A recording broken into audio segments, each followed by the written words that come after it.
আজ প্রায় বছর দুয়েক পরে সেই ধূর্ত শেয়াল পণ্ডিত আবারও জঙ্গলে ফিরতে চলেছে। সাথে আছে তার শিয়ালনি। না না না না বাবা, আমি ওই কুমিরের খাবার হতে জঙ্গলে যেতে চাই না। কুমিরের 7টি ছানা তুমি খেয়ে ফেলেছো। কুমির কিছুতেই তোমাকে ছাড়বে না। তার উপর পাঠশালা দিয়ে সবার সাথে তুমি প্রতারণা করেছো। জঙ্গলের রাজা বাঘ মামা নির্ঘাত তোমার ঘাড় মটকাবে। আরে গিন্নি, বাঘ আর কুমিরের শক্তি থাকতে পারে, কিন্তু এই আমি হলাম শিয়াল।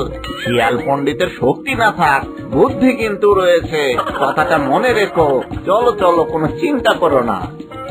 সে না হয় বুঝলাম, কিন্তু একটা জিনিস আমি কিছুতেই বুঝতে পারছি নে। তুমি মানুষের মতো কাপড় পরলে, আবার আমাকেও পরালে, মতলবটা কি শুনি? মতলব হলো আবারও পাঠশালা খোলা। ও মা, কি বলো? তুমি আবারও পাঠশালা খুলবে? আবারও কুমিরের বাচ্চা খাবে? আবারও পাঠশালা খুলবো, আবারও কুমিরের বাচ্চা খাবো। কিন্তু এই মুহূর্তে জঙ্গলে গেলে কুমির তো আমাদের ছেড়ে দেবে না। সাথে অন্য পশুরাও আমাদের ধরার জন্য ওত পেতে বসে থাকবে। কথাটা তুমি মন্দ বলনি। একটা উপায় বের না করা পর্যন্ত জঙ্গল আমাদের জন্য নিরাপদ নয়।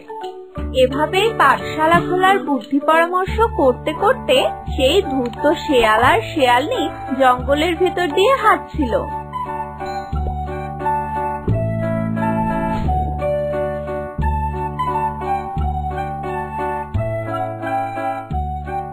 এভাবে হাঁটতে হাঁটতে তারা একসময় পৌঁছে যায় একটা মস্ত বড় গুহার সামনে। আরে, এটা তো দেখে মনে হচ্ছে বাঘের গুহা।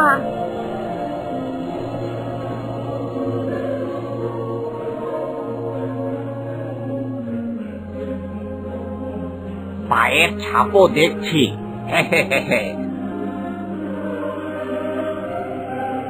ভালোই হলো, এই মুহূর্তে এই বাঘের গুহাই হলো আমাদের জন্য সব থেকে নিরাপদ আশ্রয়।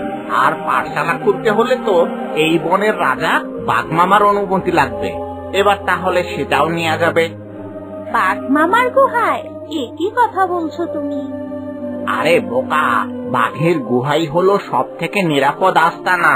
কারণ বাঘের ভয়ে এই গুহার আশেপাশে কুমির তো দূরের কথা, কোনো প্রাণী ভিড়বে না। বাহ বাহ, শেয়াল পণ্ডিত, তোমার বুদ্ধির তুলনা নেই। কিন্তু বাঘ যখন আসবে তখন? সে তুমি আমার উপর ছেড়ে দাও। বাঘকে বোকা বানানো তো আমার কাছে ডাল ভাত। এরপরে সেই ধুরন্ধর শেয়াল আর শেয়ালনি গেল জঙ্গলের রাজা বাঘ মামার গুহার ভিতর।